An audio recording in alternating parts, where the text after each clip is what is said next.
মার্কিন president Donald ট্রাম্পের Saudi আরব সফরের মধ্যেই ফিলিস্তিনিদের অবরুদ্ধ গাজা উপত্যকায় ভয়াবহ বিমান হামলা চালিয়েছে ইসরায়েল। হামলার একদিনে কমপক্ষে ৮১ ফিলিস্তিনি নিহত হয়েছে।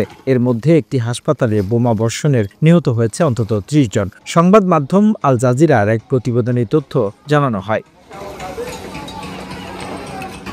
আল জাজিরা বলছে, দক্ষিণ গাজার ইউরোপীয় এবং নাসের হাসপাতালে ইসরায়েলি বাহিনী বোমা হামলা চালিয়ে কমপক্ষে ৩০ জনকে হত্যা করার কয়েক ঘন্টা পরেই হামলার তীব্রতা বাড়ায় ইসরায়েল। হাসপাতালে হওয়া এই হামলায় নিহত হওয়া ব্যক্তিদের মধ্যে চিকিৎসা নিতে আসা একজন সাংবাদিকও রয়েছেন। آدم استشهد، أمه استشهدت، إخواته استشهدوا. حسبنا الله وأنت النعم الوكيل فيهم اللي ما حد نظرنا ولا حد مطلع لنا.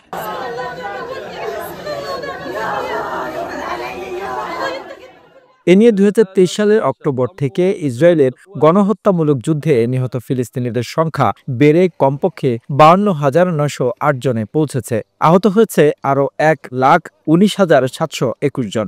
নিহত ব্যক্তিদের বেশিরভাগই উত্তর জাবালিয়ার বাসিন্দা। That's why my administration has already taken the first steps toward restoring normal relations. মার্কিন প্রেসিডেন্ট ডোনাল্ড ট্রাম্প বলেছেন, তিনি গাজার সংঘাত দ্রুত অবসানের লক্ষ্যে কাজ করে যাচ্ছেন। তবে ইসরায়েলের প্রধানমন্ত্রী বেনিয়ামিন নেতানিয়াহু বলছেন, আমরা কোনো পরিস্থিতিতে যুদ্ধ থামাবো না।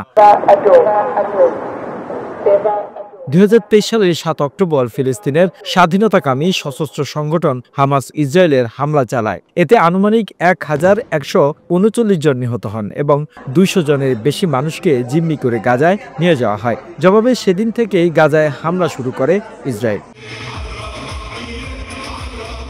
গাজার স্বাস্থ্য মন্ত্রণালয়ের হিসেব অনুসারে সেখানে ইসরায়েলি হামলায় এখন পর্যন্ত কমপক্ষে ৫২,৯০৮ জন ফিলিস্তিনি মৃত্যু হয়েছে। আহত হয়েছে ১,১৯,৭২১ জন। তবে গাজায় সরকারি গণমাধ্যম কার্যালয়ের তথ্য বলছে, নিহতের সংখ্যা ৬১,৭০০ ছাড়িয়ে গেছে। তারা বলছে, ধ্বংসস্তূপের নিচে নিখোঁজ থাকা হাজারো মানুষকে মৃত বলে ধরে নেওয়া হয়েছে। The news Bangladesh desk report.